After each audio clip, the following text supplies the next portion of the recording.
سب ٹھیک ہو جائے گا امی، آپ اتنا پریشان مت ہوں، بھابھی نے انہیں دلاسا دیا۔ کیسے پریشان نہ ہوں، میری تو سوچ سوچ کر نیندیں اڑ گئی ہیں۔ اگر صرف نکاح ہوتا تب بھی کوئی قدم اٹھانے کے بارے میں سوچا جا سکتا تھا، مگر انہوں نے فکرہ ادھورا چھوڑ دیا تھا۔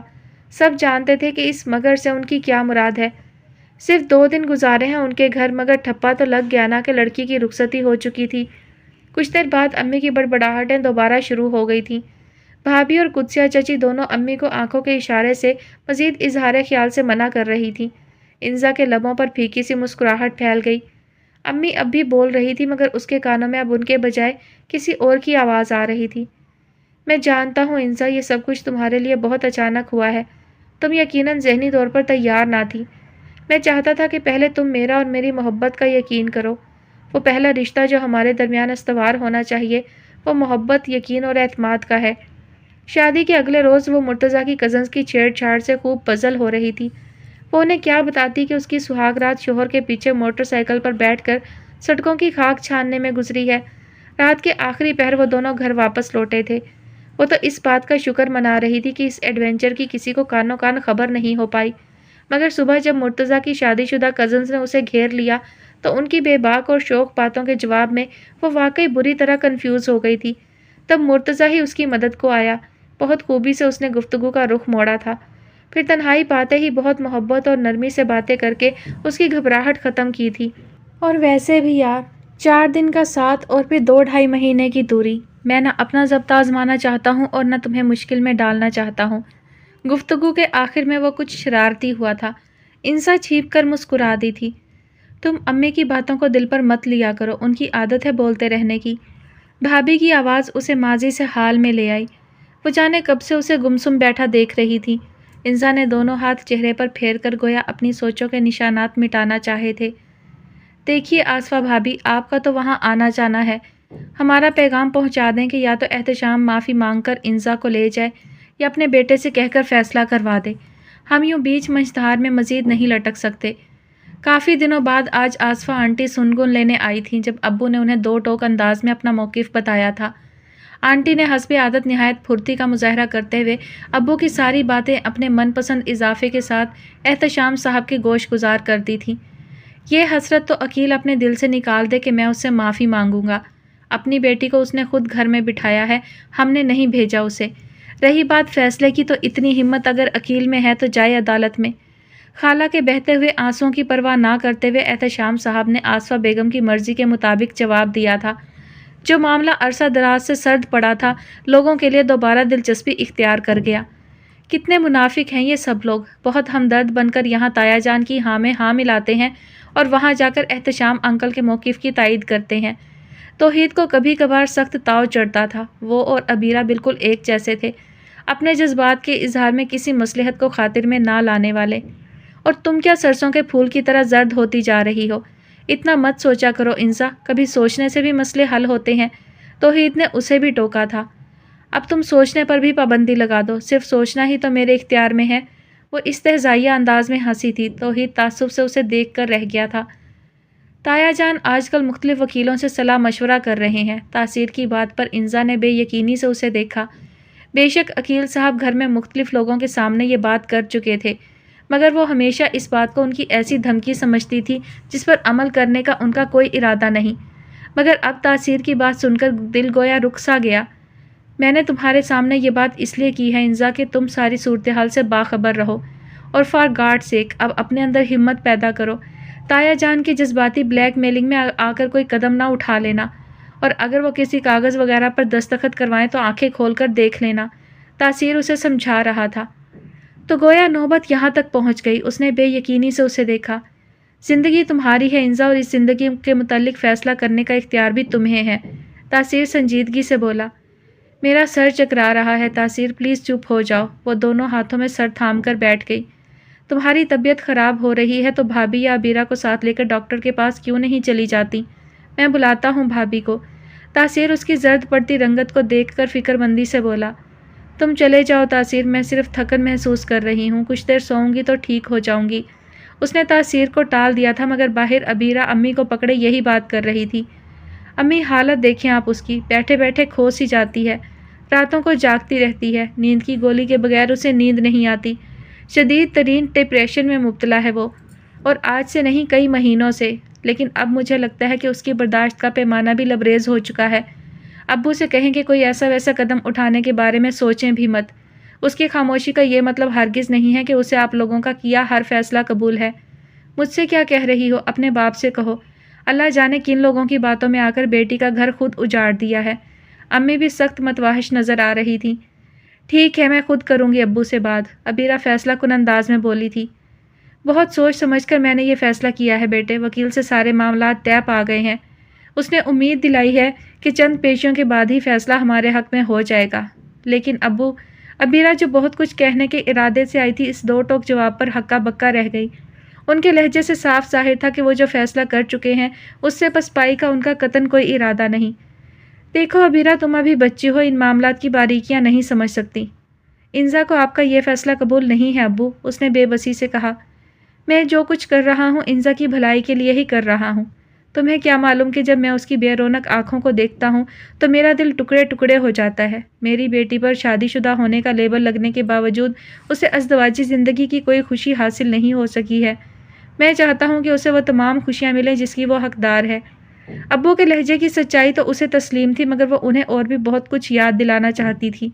وہ کہنا چاہ رہی تھی کہ انزا کو زندگی کی یہ سب خوشیاں مل سکتی تھیں اگر چند ماہ پہلے وہ ذرا سی لچک دکھا کر احتشام خالو کی ایک مذاق میں کہی گئی بات کو درگزر کر دیتے۔ ہمارا کیس بہت مضبوط بنے گا۔ تقریباً 8 ماہ ہو گئے ہیں انزا کی شادی کو، اور اتنا ہی عرصہ ہو گیا ہے مرتضیٰ کو گئے ہوئے۔ نہ اس نے کوئی رابطہ رکھا، نہ نان نفقہ بھیجا، جبکہ شرعی اور قانونی طور پر انزا اس کی ذمہ داری تھی۔ یہی بات جب مرتضیٰ بھائی نے آپ سے کہی تھی تو آپ غصے میں آ گئے تھے۔ اس نے دھیمے لہجے میں انہیں باور کروایا۔ انہوں نے سنی انسنی کر دی۔ بہرحال ابو، میں اب بھی آپ سے یہ کہوں گی کہ آخری فیصلہ کرنے سے پہلے ایک بار انزا کی مرضی بھی معلوم کر لیں۔ اس نے ملتجی انداز اختیار کیا تھا۔ انزا میری بہت فرما بردار بیٹی ہے۔ ابو کے لہجے میں انزا کے لیے مان تھا۔ عبیرہ بے بسی سے انہیں دیکھ کر رہ گئی۔ مرتضیٰ بھائی واپس آ گئے ہیں۔ پتہ نہیں یہ خبر تھی یا دھماکہ۔ رات کو شہر بھر کی آوارہ گردی کر کے گھر واپس آنے والا آخری فرد توحید ہوتا تھا۔ عبیرہ اور انزا کے کمرے میں جھانک کر اس نے جیسے کسی معمول کی بات سے آگاہ کیا تھا۔ عبیرہ نے بے یقینی سے اسے دیکھا۔ انزا کے ہاتھ سے کتاب چھوٹ کر گری تھی۔ 3 دن سے گھر میں عجیب سکوت طاری تھا۔ مرتضیٰ واپس آ گیا تھا۔ اب آگے کیا ہونے والا تھا؟ سب لوگ ایک دوسروں کی آنکھوں میں یہ سوال پڑھتے اور نظریں چرا لیتے۔ 3 دن ہو گئے ہیں، مرتضیٰ نے کوئی رابطہ نہیں کیا، بھابھی پریشانی سے بولی۔ 3 دن؟ مرتضیٰ بھائی کو رابطہ کیے 8 ماہ گزر گئے ہیں بھابھی، عبیرہ چڑھ کر بولی تھی۔ میں زچ آ گئی ہوں اس تمام صورتحال سے۔ معاملے کو اب ایک طرف ہو جانا چاہیے۔ کتنی سنگ دل بن رہی ہو تم عبیرہ، گویا انزا کی زندگی نہ ہوئی کوئی ٹیسٹ میچ ہو گیا جس کا نتیجہ کل نکل جانا چاہیے، چاہے کسی کے حق میں بھی صحیح۔ توحید نے عبیرہ کو لتاڑا تھا۔ میرا یہ مطلب نہیں تھا توحید، وہ افسردگی سے گویا ہوئی۔ تبھی دروازے پر اطلاعی گھنٹی بجی تھی۔ تاثیر دروازہ کھولنے گیا تھا اور اس کی واپسی جس شخصیت کے ساتھ ہوئی اسے دیکھ کر سب کو گویا ایک لمحے کے لیے سانپ سونگھ گیا۔ ڈرائنگ روم میں سبھی موجود تھے، امی، ابو، توفیق بھائی، بھابھی، قدسیہ چچی اور تاثیر۔ کئی منٹوں کی بے معنی خاموشی کو امی نے توڑا تھا۔ انہیں مرتضیٰ سے بہت سی شکایتیں تھیں۔ کیا ملا ہے میری بیٹی کو تم سے شادی کر کے؟ زندگی مذاق بن کر رہ گئی ہے۔ مردانگی سے حالات کا سامنا کرنے کے بجائے 7 سمندر پار جا کر بیٹھ گئے۔ ہم جانتے ہیں ایک ایک پل کیسے گزارا ہے ہم نے۔ میری انزا، شدت جذبات سے امی کی آواز رند گئی تھی، وہ جملہ مکمل نہ کر سکیں۔ مرتضیٰ لب بھینچے نظریں جھکائے خاموشی سے انہیں سن رہا تھا۔ امی خاموش ہوئیں تو ابو بولنا شروع ہو گئے، اور جب ابو بولتے تھے تو انہیں چپ کروانا محال ہوتا تھا۔ قدسیہ چچی، توفیق بھائی اور بھابھی تینوں نے ہی باری باری انہیں چپ کرانے کی ناکام کوشش کی۔ جس لہجے میں وہ مرتضیٰ سے مخاطب تھے اسے برداشت کرنا کسی ٹھنڈے سے ٹھنڈے مزاج کے شخص کے لیے بھی ناممکن ہی تھا، مگر مرتضیٰ خاموش تھا۔ ہم بیچ منجدار میں مزید نہیں لٹک سکتے میاں، جو بھی فیصلہ کرنا ہے فوری طور پر کرو۔ انہوں نے گفتگو کا اختتامی فقرہ سرد انداز میں ادا کیا۔ میں بھی معاملے کو مزید طول نہیں دینا چاہتا خالو جان، میں فیصلہ ہی کرنے آیا ہوں۔ بہت دیر سے خاموش بیٹھے مرتضیٰ نے لب کشائی کی۔ تمہاری قسمت کا فیصلہ ہونے جا رہا ہے انزا، خدا کے لیے روک لو مرتضیٰ بھائی کو، کہہ دو کہ وہ تمہیں اپنے ساتھ لے جائیں۔ ڈرائنگ اور ڈائننگ روم کی پارٹیشن کے پردوں کے دوسری طرف کھڑی عبیرہ نے انزا کی منت کی تھی۔ تمہاری بزدلی نے ہی یہ دن دکھایا ہے انزا، اب وقت گزر گیا تو ساری عمر کے لیے ابیرہ نے بات ادھوری چھوڑ کر انزا کو دیکھا۔ اس کے چہرے سے جیسے کسی نے لہو نچوڑ لیا تھا۔ تم ٹھیک تو ہو انزا؟ وہ اپنی تقریر بھول بھال کر پریشانی سے اسے تکنے لگی۔ یہ کہہ رہے ہیں کہ یہ فیصلہ، انزا کے لب کپ کپائے، یہ تو کہتے تھے کہ مجھ سے محبت، پھر یوں میری زندگی۔ اس کے منہ سے بے ربط الفاظ ادا ہو رہے تھے۔ انزا بیٹھ جاؤ۔ ابیرہ اس کی حالت دیکھ کر گھبرا گئی۔ میں امی کو بلاتی ہوں۔ اس نے امی کو آواز دے کر بلانا چاہا تھا مگر اسی لمحے انزا چکرا کر گر پڑی۔ انزا! ابیرہ بوکھلا کر اس پر جھکی تھی۔ لگتا ہے ہوش آ رہا ہے، جانے کتنی دور سے کوئی بولا تھا۔ اس نے بوجھل پپوٹوں کو حرکت دینے کی کوشش کی۔ صبح بھی تھوڑی دیر کو آنکھیں کھولی تھی، اب تو دوائیوں کا اثر ہے۔ بہرحال اللہ نے کرم کر دیا، پورے 16 گھنٹے کی بے ہوشی تھی۔ پلیز آپ لوگ کمرے سے رش ختم کریں۔ طرح طرح کی آوازیں کانوں میں پڑ رہی تھیں اور دماغ جیسے بالکل سن تھا۔ بہت دقتوں سے اس نے آنکھیں کھول کر گرد و پیش کا جائزہ لینے کی کوشش کی۔ انزا میری بچی، امی اس پر جھک آئی تھی۔ اب کیسی طبیعت ہے بیٹا؟ خالہ کا متفکر چہرہ بھی نظر آ گیا۔ پانی، اس نے سوکھے لبوں پر زبان پھیر کر تر کرنا چاہا۔ امی نے سہارا دے کر تھوڑا سا اٹھایا۔ خالہ نے پانی کا گلاس منہ سے لگایا تھا۔ زیادہ مت پلائیں آپا، بس 2-4 گھونٹ۔ ابو بھی قریب آئے تھے۔ اس نے نظر اٹھا کر ابو کو دیکھا اور ابو کے پہلو میں کھڑے خالو جان۔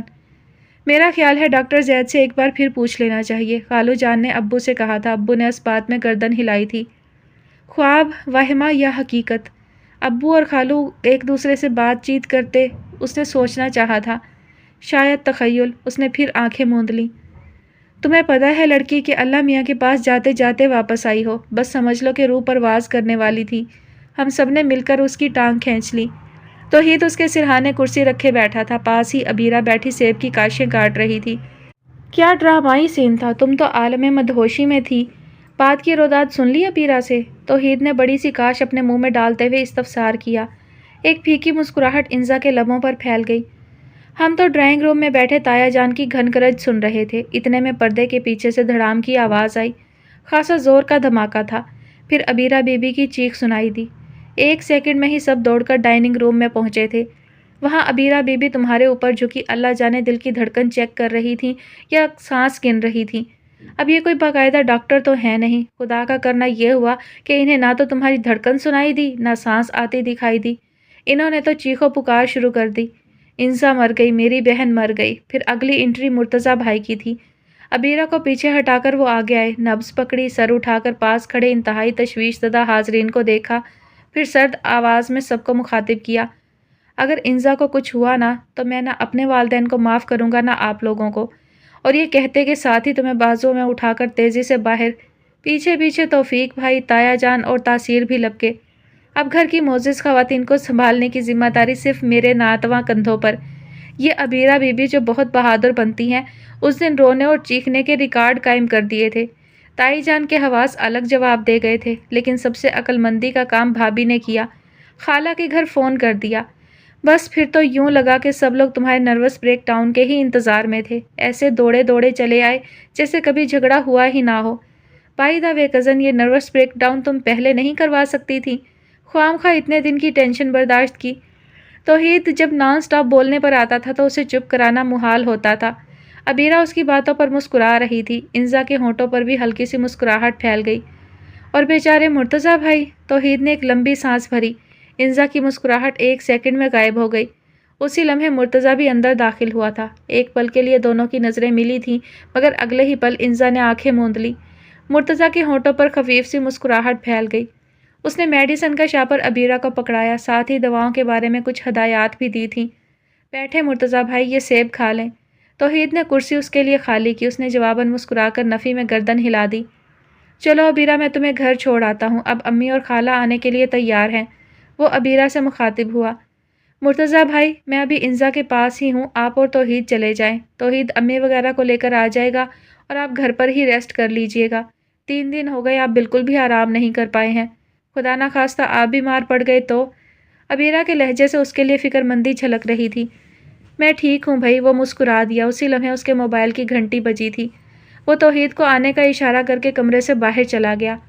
اب کھول لو آنکھیں، چلے گئے ہیں مرتضیٰ بھائی، ابیرہ ناراضی سے بولی۔ اس نے دھیرے سے آنکھیں کھول دیں۔ جب سے تمہیں ہوش آیا ہے 4 بار تمہارا اور مرتضیٰ بھائی کا سامنا ہو چکا ہے۔ ہر بار آنکھیں موند کر تم کیا ثابت کرنا چاہ رہی ہو؟ نہ کلام نہ سلام۔ عبیرہ اس پر خفا ہوئی۔ کلام اور سلام کی گنجائش رہتی ہے کیا؟ وہ تلخ ہوئی۔ تم مرتضیٰ بھائی سے ناراض ہو؟ عبیرہ نے حیرت سے اس کے انداز کو دیکھا۔ میں کیوں ہونے لگی ان سے ناراض؟ کیا رشتہ ہے میرا اور ان کا؟ اس کا لہجہ بددستور استہزائیہ تھا۔ تم بیوی ہو ان کی، عبیرہ نے گویا اس کی معلومات میں اضافہ کیا۔ ہاں شاید، مگر اس روز مجھے نروس بریک ڈاؤن نہ ہوا ہوتا تو آج اس نام نہاد رشتے کا یہ لیبل بھی ہٹ چکا ہوتا۔ تم نے سنا تھا نا عبیرہ، اس روز وہ فیصلہ کرنے آئے تھے۔ اس بار اس کی آواز واضح طور پر کپکپائی تھی۔ ماضی کو چھوڑو انزا، جو ہو گیا وہ نہیں ہونا چاہیے تھا۔ سب کچھ بھلا کر نئی زندگی کا آغاز کرو۔ نہیں بھول سکتی عبیرہ، میں کچھ نہیں بھول سکتی۔ اس نے نفی میں گردن ہلا دی۔ پہلے مجھے اپنی محبت کا یقین دلایا، پھر مجھے بالکل تنہا چھوڑ کر یہاں سے چلے گئے۔ میں مانتی ہوں کہ وہ مجھے لینے آئے تھے، لیکن کیا انہیں میری بزدلی اور کم ہمتی کا اندازہ نہیں تھا؟ اور پھر کتنا اذیت ناک وقت گزارا ہے میں نے۔ انہوں نے ہر رابطہ، ہر تعلق توڑ لیا تھا۔ میں کیسے وہ اذیت بھلا دوں؟ عبیرہ نے اسے حیرت سے دیکھا۔ یہ پہلے والی انزا تو کسی طور نہ لگ رہی تھی۔ تمہیں کیا پتہ انزا کہ جب تک تم ہوش میں نہیں آئی تھی تو مرتضیٰ بھائی کی کیا حالت تھی؟ اگر تم دیکھ لیتی تو تمہارا ہر شکوہ، ہر شکایت دم توڑ دیتی۔ عبیرہ کی سمجھ میں نہیں آ رہا تھا کہ وہ مرتضیٰ کی جانب سے انزا کا دل کیسے صاف کرے۔ اور اگر میں مر جاتی، مجھے ہوش نہ آتا، تو کیا کر لیتے تمہارے مرتضیٰ بھائی؟ ابو کا کیا رد عمل ہوتا میری موت پر؟ اور خالو، وہ کیا کرتے؟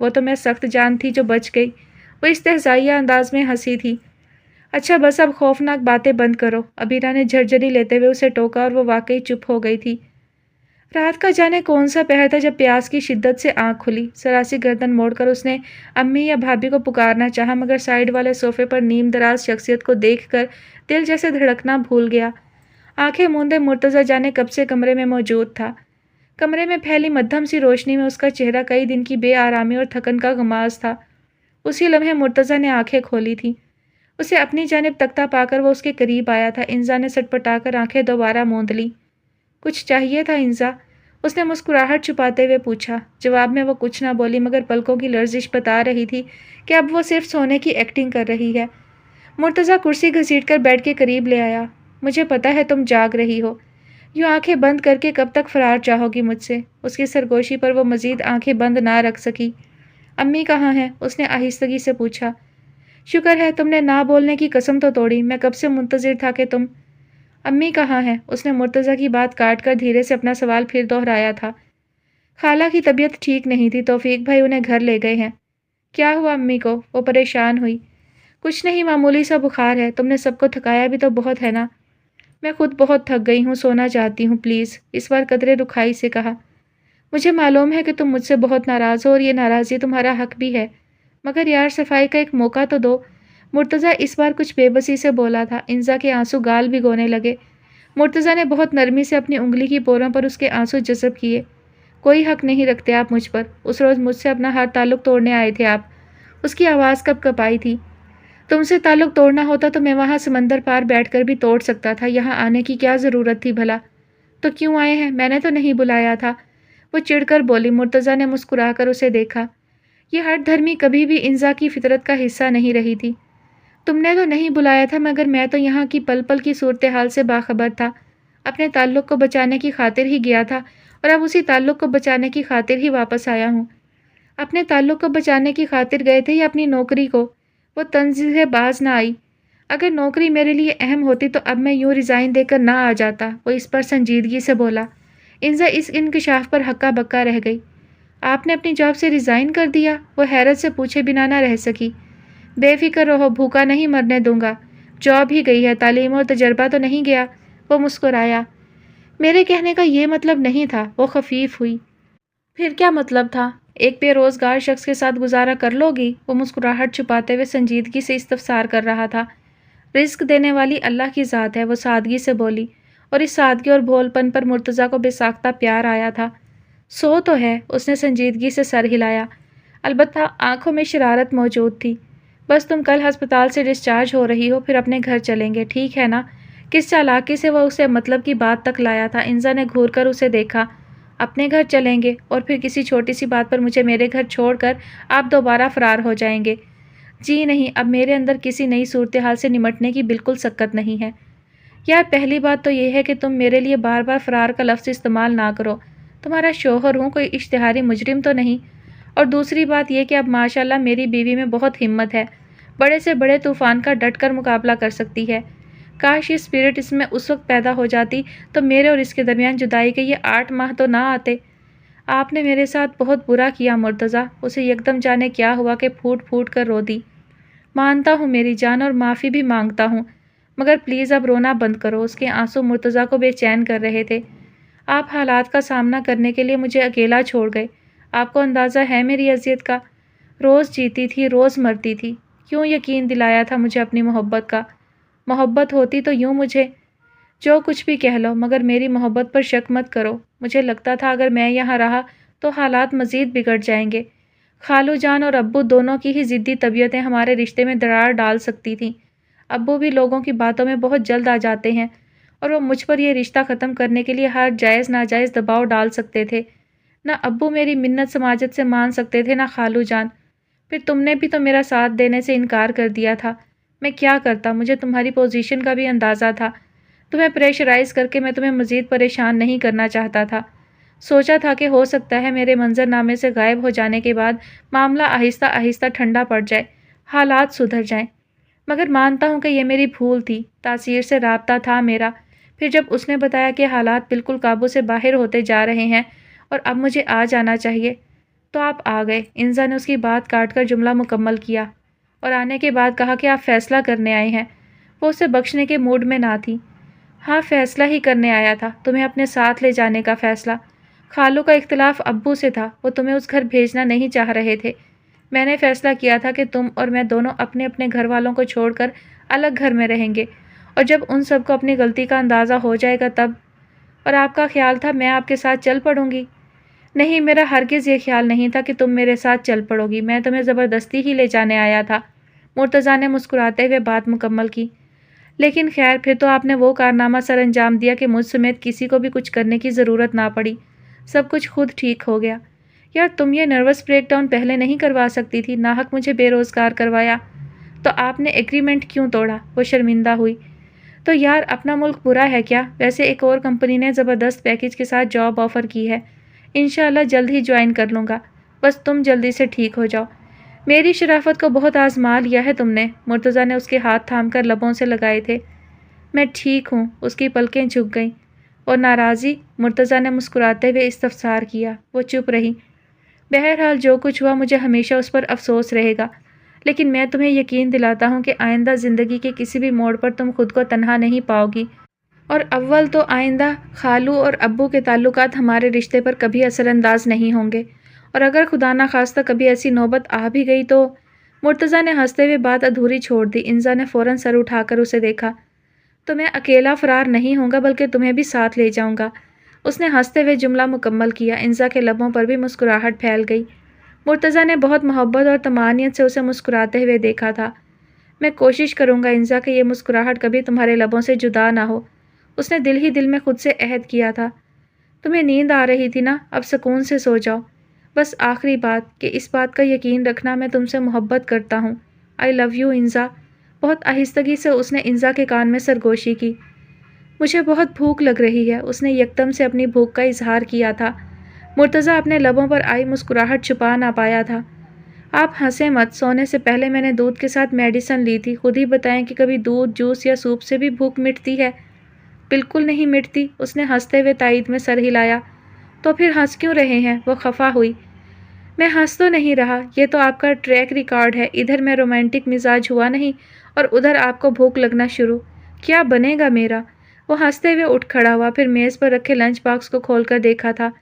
اس میں کچھ نہیں ہے، اگر تم ہمت کرو تو آپ فروٹ باسکٹ میں سے مجھے ایک کیلا اٹھا دیں پلیز، رات کے اس پہر میں آپ کے پیچھے موٹر سائیکل پر بیٹھ کر کہیں نہیں جا سکتی۔ اس نے اتنی تیزی سے انکار کیا تھا کہ مرتضیٰ اپنا کہکہا نہ روک سکا، وہ بھی جھینپ کر مسکرا دی۔ اچھا پھر تھوڑا سا انتظار کر لو، صبح ہونے والی ہے۔ صبح ہو گئی ہے مرتضیٰ، اس نے دھیرے سے کہہ کر آنکھیں موند لیں۔ ختم شد۔ جی ڈیئر لسنرز، تو پھر یہ کھٹی میٹھی سی شارٹ سی سٹوری اپنے اختتام کو پہنچی۔ انشاءاللہ جلد کسی اور کہانی کے ساتھ حاضر ہوں گی۔